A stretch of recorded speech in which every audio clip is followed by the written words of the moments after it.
A couple of weeks ago, when I was walking through the grocery store, I noticed a huge bare spot on the shelf. You know what it was? Canned pumpkin. There was none. And this was only September. Now, if you're like me, you might be thinking, oh no, is this the next thing everybody's hoarding for the COVID-19 pandemic?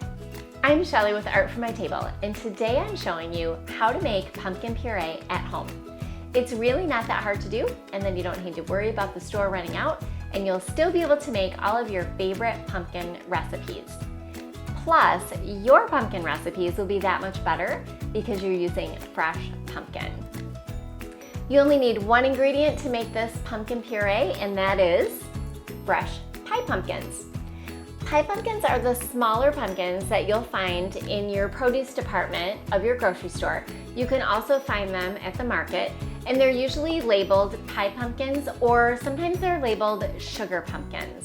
As far as equipment, you'll need a cutting board, a good sharp knife, an ice cream scoop or a large spoon, a rimmed baking sheet, which you can line with foil for easy cleanup if you'd like, and a blender or a food processor.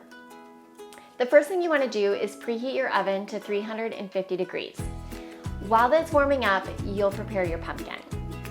First, cut the stem off, and then cut the pumpkin from top to bottom lengthwise.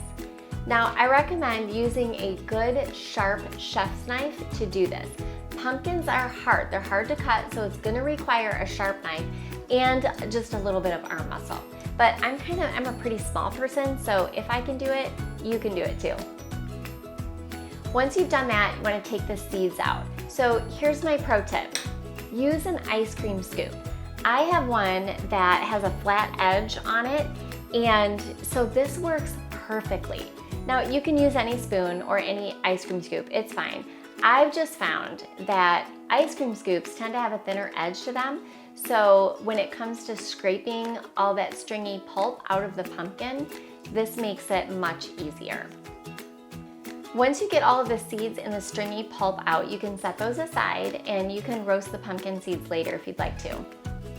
Put your pumpkin cut side down on your rimmed baking sheet and then put these in the oven for about 45 minutes. They're finished when they're fork tender. Once your pumpkins are cool enough to handle, simply scoop out the flesh and put it in the blender. Now, you can use a food processor too if you want to. Blending it or processing it for about a minute or so is going to make it super smooth. You may need to scrape down your blender a couple of times during the processing. Now you have your puree. How do you store it?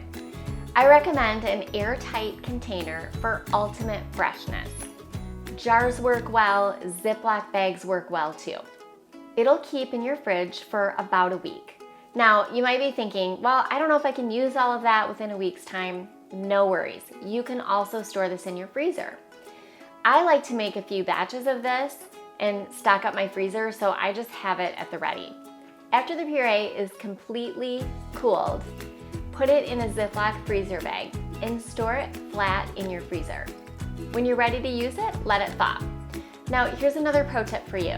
I've noticed in the past when I've frozen pumpkin puree and then let it thaw, sometimes it wants to separate a little bit so it gets a little bit watery. Here's how to fix that if it happens to you. Take a fine mesh sieve and place it over a bowl. Then lay a piece of cheesecloth over the top of that, and then put your pumpkin puree right in there. Give it about 20 minutes or so, and that excess liquid will drain out and you'll be good to go. I've linked a whole playlist for you of how to make things from scratch, and they're all really easy recipes. I'll see you in the next video.